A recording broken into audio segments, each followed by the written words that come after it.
Assalamualaikum warahmatullahi wabarakatuh. Berjumpa lagi dengan saya Ria Resti Mayasari, CGP Angkatan 9 dari Kabupaten Musirawas Utara. Kali ini saya ditemani oleh Kepala Sekolah SD Negeri 2 Air Deras, Bapak Erwin Abdul Karim, Sarjana Pendidikan. Selamat pagi Pak. Beliau adalah kepala sekolah yang sudah mengabdi selama 25 tahun ya Pak ya, kurang lebih ya, 25 tahun menjadi kepala sekolah. Jadi tentu saja Pak Erwin memiliki pengalaman yang sangat banyak. Jadi saya di sini Pak izin mewawancarai Pak Erwin itu untuk melakukan wawancara terkait dengan modul 3.1 yang saya pelajari di program Guru Penggerak ini Pak. Jadi saya di modul ini belajar tentang bagaimana cara pengambilan keputusan yang terkait dengan nilai-nilai kebajikan. Izin Pak ya, wawancarai. Ya. Oke Pak, pertanyaan yang pertama nih. Bapak kan sudah dari cerita kita tadi sebelumnya, Bapak sudah kurang lebih 25 tahun menjadi kepala sekolah. Pasti Bapak mengalami banyak sekali proses pengambilan keputusan. Pertanyaan saya yang pertama nih Pak, bagaimana sih Bapak dapat mengidentifikasi gitu kasus-kasus yang merupakan dilema etika atau tuntutan moral seperti itu Pak? Jadi untuk mengidentifikasi dari dilema etika ini, tentu saja saya mendapatkan dari laporan dari warga sekolah, dari guru ataupun dari murid. Saya mendapatkan itu, kemudian apa yang disampaikan oleh guru ataupun murid dari warga sekolah itu saya terima dan saya tampung. Itu berdasarkan laporan ya Pak ya. Jadi pertanyaan berikutnya nih Pak. Jadi dari kasus-kasus yang Pak Erwin hadapi itu selama menjadi kepala sekolah ketika akan melakukan pengambilan keputusan, terutama ada kasus di mana ada dua kepentingan yang memang sama-sama benar gitu ya, atau yang sama-sama mengandung nilai kebajikan. Kira-kira bagaimana sih Pak Erwin menjalankan pengambilan keputusan terkait kasus-kasus yang Bapak hadapi?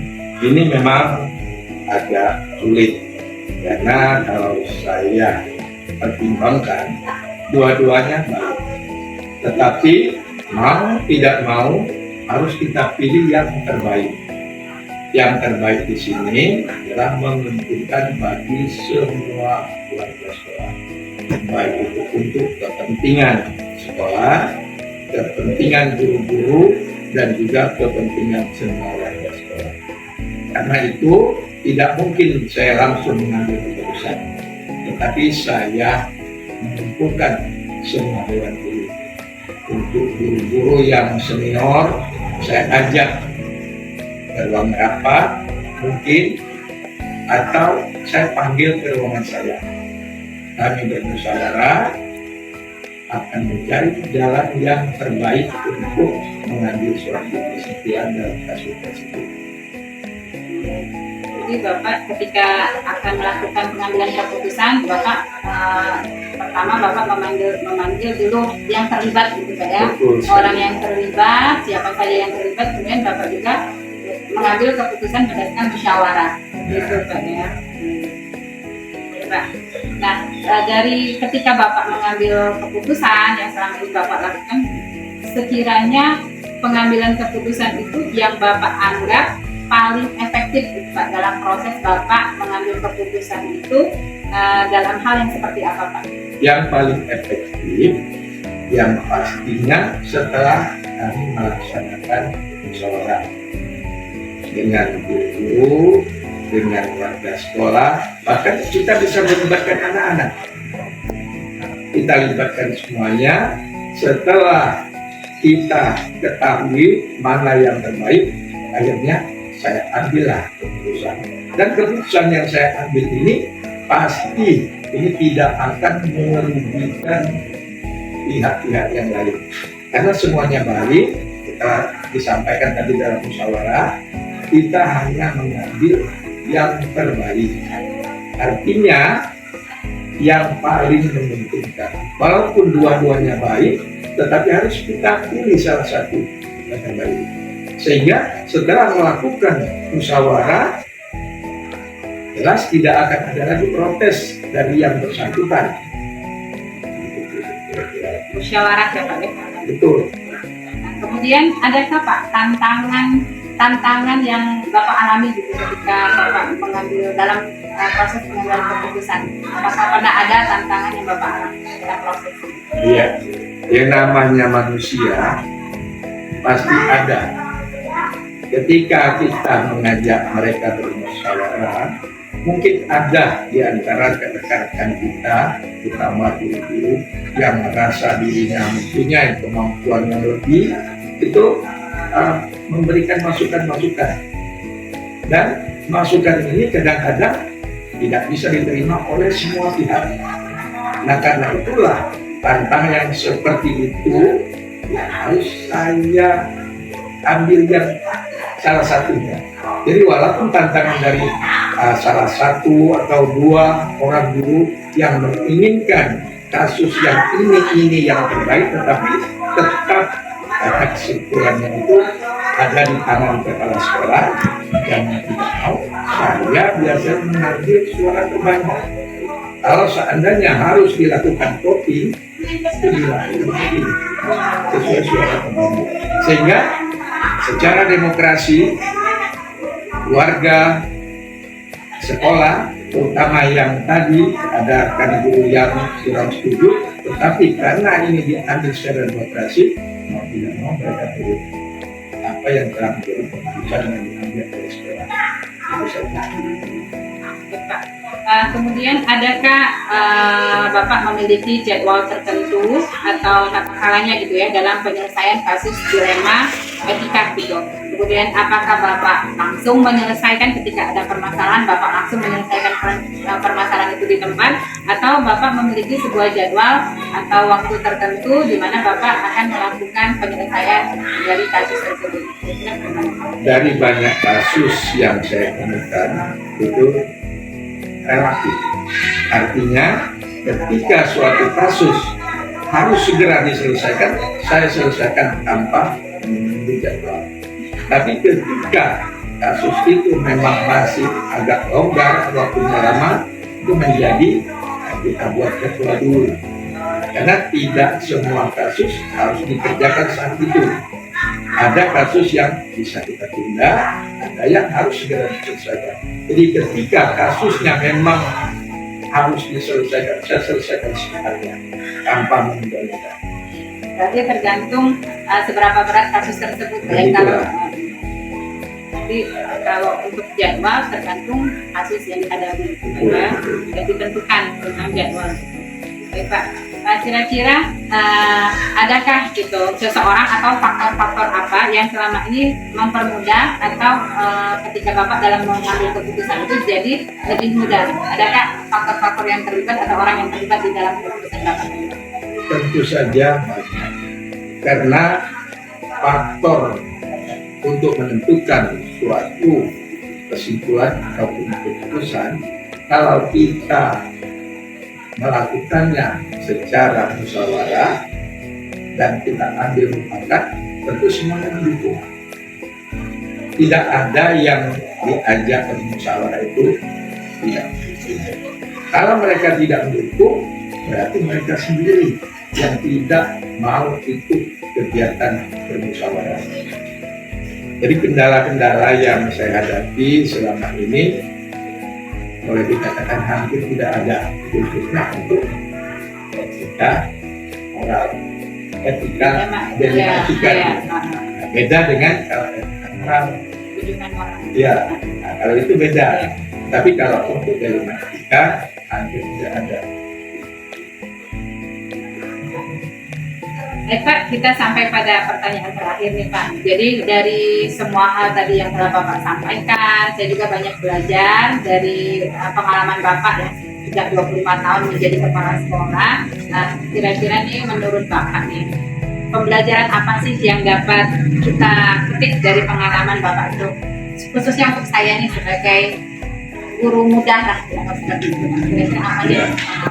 Ini yang harus dilatih sebagai pimpinan, katakanlah kalau nanti ibu nanti dipercaya oleh pemerintah menjadi kepala sekolah, Yang pertama, kesabaran. Kesabaran itu mutlak, karena kita tidak mungkin bisa mengambil suatu kesimpulan dalam keadaan emosi. Jadi kesabaran dulu.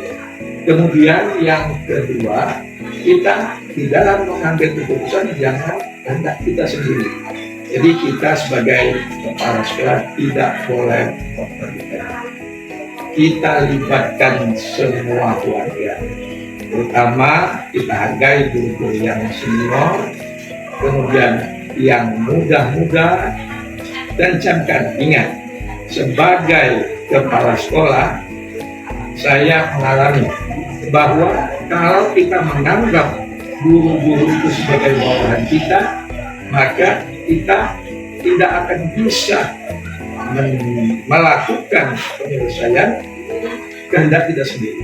Jadi paling tidak kita jangan menganggap mereka itu anak buah, tapi rekan kerja yang bisa membuat sekolah itu maju bersama. Kemajuan sekolah itu sudah saya katakan ketika dalam setiap bulan, saya itu biasanya dalam satu bulan itu 2 kali, awal bulan dan akhir bulan mengadakan. Nah, disitulah saya sampaikan bahwa kita di sekolah ini adalah rekan kerja. Tidak akan mungkin sekolah itu bisa bagus tanpa kerjasama dari rekan guru. Jadi kesimpulannya Ibu Resti, ya, kalau seandainya nanti Tuhan memberi amanah Ibu jadi kepala sekolah, kesimpulan itu tadi sabar, kemudian musyawarah, hargain yang lebih tua, sayangin yang lebih muda. Jangan sekali-sekali merasa kita lebih hebat daripada yang lain. Semua sama, karena kehebatan kita itu tidak mungkin terjadi kalau tanpa kerjasama berdua kali. Itu. Terima kasih banyak Pak. Ya, terima kasih banyak Pak atas ilmunya, kemudian atas semua pengalaman dari Bapak itu sangat bermanfaat, terutama untuk saya dan juga untuk karir saya ke depannya. Terima kasih sekali lagi Pak. Mohon maaf sudah mengganggu waktunya. Terima kasih Pak ya. Saya sekalian permisi. Demikian wawancara saya bersama Bapak Erwin Abdul Karim, Sarjana Pendidikan. Saya akhiri. Assalamualaikum warahmatullahi wabarakatuh. Assalamualaikum warahmatullahi wabarakatuh. Berjumpa lagi dengan saya Ria Resti Mayasari, CGP Angkatan 9 dari Kabupaten Musirawas Utara. Kali ini saya akan mewawancarai Ustazah Rima. Assalamualaikum Ustazah. Waalaikumsalam. Apa kabarnya nih? Alhamdulillah. Ya. Terima kasih juga udah hadir ke sekolahan kami buat Bu Ria dari SD Moratiku. Ya. Saraya. Ya, jadi begini nih Ustazah. Jadi saya ini kan sedang mengikuti pendidikan guru penggerak. Jadi pada pembelajaran kali ini pada modul 3.1 itu kami mempelajari tentang pengambilan keputusan yang terkait dengan nilai-nilai kebajikan gitu Ustazah. Nah, jadi di sini saya akan mewawancarai Ustazah gitu. Ustazah di sini kan sebagai kepala sekolah ya. Sudah berapa tahun Ustazah di SD IT Darussalam ini? Kurang lebih hampir 2 tahun setengah lah tepatnya. Ya, 2 tahun setengah ya. Berkenan Ustazah saya wawancarai? Iya. Ya, baik. Saya mulai ya Ustazah ya. Pertanyaan yang pertama nih, kan selama Ustazah menjadi kepala sekolah pasti Ustazah seringkali menemukan permasalahan-permasalahan gitu terkait dengan kepemimpinan gitu ya. Iya. Pasti Ustazah sering mengalami proses untuk pengambilan keputusan gitu Ustazah ya. Nah, pertanyaannya kira-kira gini, bagaimana sih Ustazah mengidentifikasi gitu kasus-kasus yang merupakan yang mana dilema etika atau yang mana itu bujukan moral dan seperti itu Ustazah? Ya, baiklah. Untuk pengambilan keputusan, memang selaku kepala sekolah saya mempunyai wewenang untuk mengambil keputusan di lingkup sekolah kami ini. Namun dikarenakan kami yayasan kan kita juga harus tetap berkoordinasi dengan pihak-pihak yayasan. Gitu. Nah, untuk permasalahan ini biasanya kami memperoleh informasi itu adalah dari laporan dari guru-guru dan juga dari para wali murid. Nah, karena ya saya kan tidak mungkin untuk langsung terjun terlalu setiap hari mengamati atau lihat kejadian-kejadian yang ada terutama di dalam kelas kayak gitu. Jadi sebagian besar itu merupakan laporan dari guru, ustazahnya dan juga dari orang tua siswa. Ya. Berarti Ustazah mengidentifikasinya dengan melihat adakah laporan seperti itu Ustazah dari ya. laporan guru dari seperti itu. Ya. Berarti kalau di SDIT Darussalam ini kebanyakan wali muridnya melapor gitu Aktif, Ustazah iya, ya. ketika anaknya ada masalah apa, ketika ada kasus apa, meskipun kejadian itu tidak di luar kelas, yang ketika melibatkan siswa kami kayak gitu, kadang orang tua kadang-kadang melapor, ustazah ada siswa dari SD kita yang seperti ini. Jadi ya alhamdulillah kerjasama dan partisipasi orang tua dalam mendidik, terutama karakter anak-anak itu sangat aktif kayak gitu. Jadi wali murid itu terlibat sekali Ustazah ya? Terlibat sekali ya. Baik. Kita lanjutkan pertanyaan kedua nih Ustazah. Jadi selama Ustazah memimpin nih, kira-kira nih bagaimana Ustazah menjalankan pengambilan keputusan di sekolah gitu, terutama untuk kasus di mana ada dua kepentingan. Kadang kan Ustazah pasti dihadapkan ketika ada ingin memutuskan sesuatu yang sebenarnya semuanya benar gitu. Nah, bagaimana gitu yang ketika Ustazah mengambil keputusan yang sama-sama yang mengandung nilai kebajikan tadi? Oke, betul. Ya karena itu merupakan suatu yang baik semua ya. Jadi kita biasanya berkoordinasi dulu, berkolaborasi dengan dewan guru dan juga pihak yayasan. Karena kan kita memang lingkup kita walaupun kita misalnya SD, ada SMP di wilayah kami ini, cuman untuk mengambilkan keputusan yang apalagi yang kedua-duanya baik itu selalu melibatkan yayasan. Kita cari mana jalan yang terbaik. Jadi kita biasanya mengadakan rapat, mungkin dalam lingkup kecilnya saya mengajak teman-teman ustazah dewan guru itu untuk mengambil suatu keputusan dulu sama-sama, kita bahas sama-sama, musyawarah dulu. Dari sana nanti saya akan melaporkan ke pihak yayasan kayak gitu. Jadi nanti setelah saya rapat dengan guru, selanjutnya akan dibawa ke pihak yayasan. Jadi untuk sekolah kami, apalagi itu yang berhubungan dengan kebijakan, itu biasanya kita rebutkan dulu dengan pihak yayasan seperti itu. Jadi ini sudah menjawab juga dengan pertanyaan ketiga saya nih Ustazah tentang langkah-langkah atau prosedur seperti apa yang biasa Ustazah lakukan. Jadi seperti pertama ya tadi kita diskusi dulu, ada laporan dari wali murid, dari guru, kita diskusi dengan dewan guru. Setelah kita mendapatkan fix dari baratnya tuh lembaga SD, baru kita laporkan ke yayasan dan kita bisa rapat lagi dengan yayasan untuk menghasilkan keputusan akhirnya seperti itu. Baik Ustazah, berikutnya nih.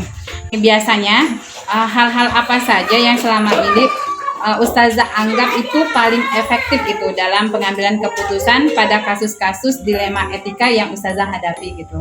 Jadi apa sih yang Ustazah anggap paling efektif gitu untuk menyelesaikan, untuk mengambil keputusan terkait kasus-kasus dilema etika? Oke, karena dilema etika ini kan berarti berkaitan dengan etika, kalau kami di sekolah kan berarti etika anak-anak dan juga dewan guru seperti itu kan.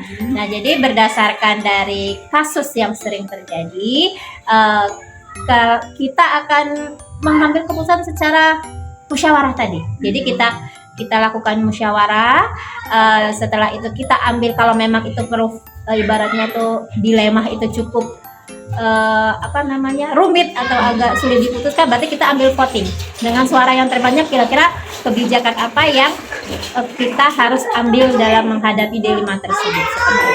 Jadi sepenuhnya Ustazah lebih efektif itu Ustazah melakukan pengambilan keputusan ini melalui forum ya Ustazah? Iya, melalui forum. Karena kenapa? Karena ketika kita mengambil keputusan itu kan berarti semua pihak yang itu akan terlibat semua, untuk misalnya kedisiplinan misalnya. Untuk misalnya ketika mau datang pagi, kita harus misalnya kita mau anak-anaknya datang pagi, berarti dewan gurunya juga harus datang pagi kayak gitu kan. Kalau misalnya harus memberi sanksi, berarti gurunya juga harus mendapatkan sanksi. Ketika kita mau mengambilkan keputusan itu, yang juga gurunya juga harus terlibat. Makanya kita melakukan atau mengambil keputusan itu secara bersama-sama agar bisa kita laksanakan secara bersama-sama seperti itu.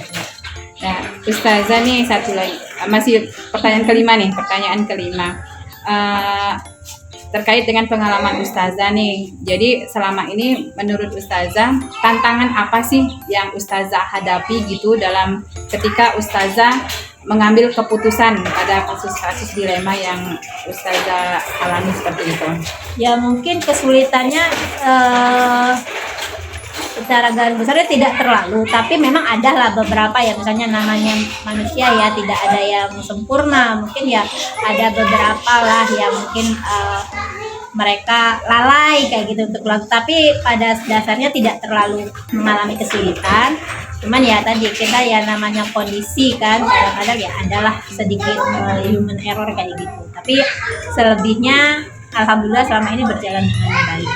Jadi ibaratnya bawahan Ustazah itu ketika Ustazah mengambil keputusan itu jarang ada yang menentang. Iya, karena kan kita melakukannya di dalam forum kan. Jadi mereka kalaupun mereka tidak setuju harusnya sudah dibahas ketika di forum itu. Makanya ketika saya mengambilkan keputusan, kita selalu membahasnya di forum agar itu sudah menjadi keputusan kita bersama dan kita sudah sepakat untuk melaksanakan kebijakan tersebut. Ya, jadi Ustazah ini selalu ketika ada kasus gitu ya, ada dilema etika yang Ustazah rasakan ada di sekolah Ustazah, Ustazah selalu melibatkan forum gitu. Iya, Ustazah betul. Jika memang itu perlu melibatkan orang tua ya kita panggil, misalnya kita rapat dengan wali murid, misalnya seperti tadi kedisiplinan tadi, kalau kita harus menghukum anak misalnya ketika anak terlambat, karena kan memang kadang-kadang dilema anak itu kita mendisiplinkan anak untuk datang lebih awal, tapi kadang-kadang orang tuanya di rumah kan punya kesibukan, jadi kita perlu partisipasi orang tua juga untuk lebih disiplin kan. Nah, jadi kalau memang hal itu tersebut kita perlu melibatkan orang tua untuk menerapkan peraturan kita, maka ya orang tua juga kita libatkan dalam rapat. Oke.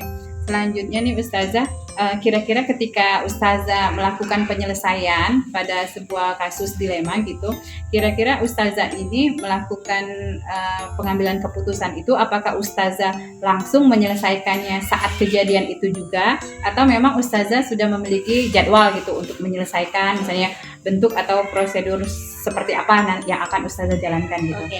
Ketika ada suatu pelanggaran atau suatu kasus yang memang terjadi di sekolah, ketika kasus itu memang harus segera diselesaikan, ya kita langsung harus ketika melibatkan siswa misalnya itu ya, ketika perlu orang tuanya dipanggil saat itu ya kita call orang tuanya, kita telepon orang tuanya.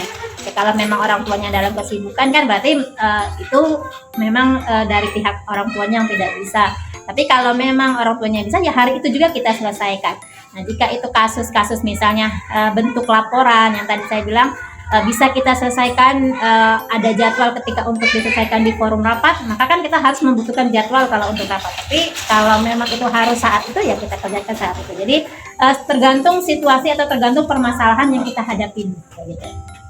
Jadi kalau untuk jadwal itu rapat setiap bulan ada agenda iya, rapat. untuk Tapi rapat selalu ada. Kalau untuk penyelesaian masalah tergantung berat atau tidak Iya, masalah kasusnya ya, iya, tergantung kasusnya kayak gitu.